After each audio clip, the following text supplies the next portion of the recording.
சம்பளம் வந்த முதல் நாளே வங்கி உங்கள் கணக்கில் இருந்து 500 ரூபாய், 1000 ரூபாய் என எடுக்க ஆரம்பிக்கலாம்.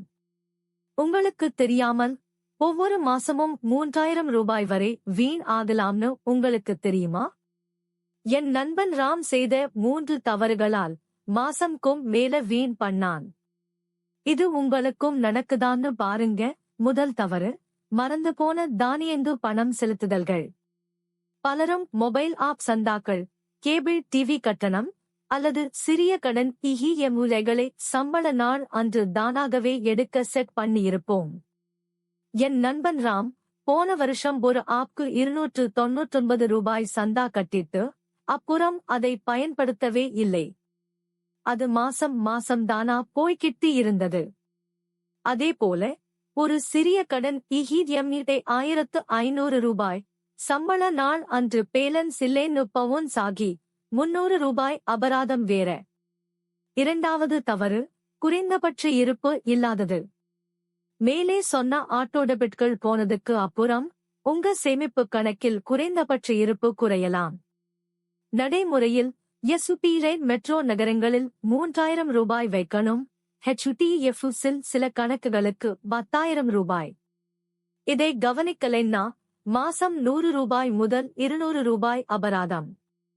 ராம் இஎம்ஐ போனதுக்கு அப்புறம் மாசம் 2500 ரூபாய் தான் அக்கவுண்டில் இருக்கும்.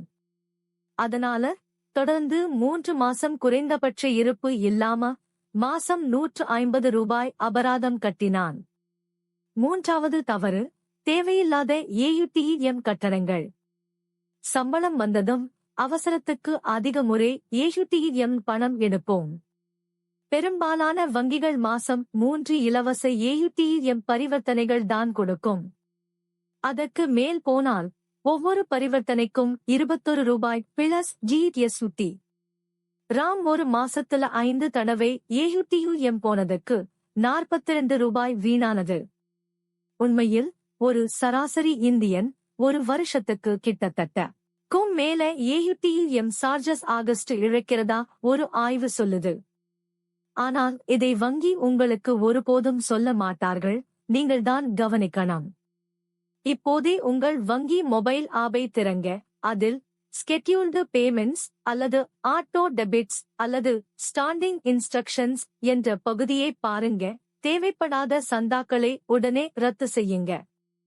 அடுத்ததா, உங்க சேமிப்பு கணக்கில் குறைந்தபட்ச இருப்பு எவ்வளவுன்னு செக் பண்ணி அதை பராமரிக்க ஒரு ஒதுக்கி வைங்க. இதுக்கு அதிகபட்சம் 5 நிமிடம் தான் ஆகும். ஆனா மாசம் 3000 ரூபாய் வரைக்கும் சேமிக்கலாம். உங்கள் வங்கி இந்த சார்ஜ் போட்டிருக்காங்களா? கீழே கமெண்ட் பண்ணுங்கள். Bank tricks, tax savings, insurance claims, consumer rights Tamil தினமும். சப்ஸ்கிரைப் பண்ணாதவர்கள் இப்போதே பண்ணுங்கள். பெல் ஐகான் கிளிக் செய்யுங்கள்.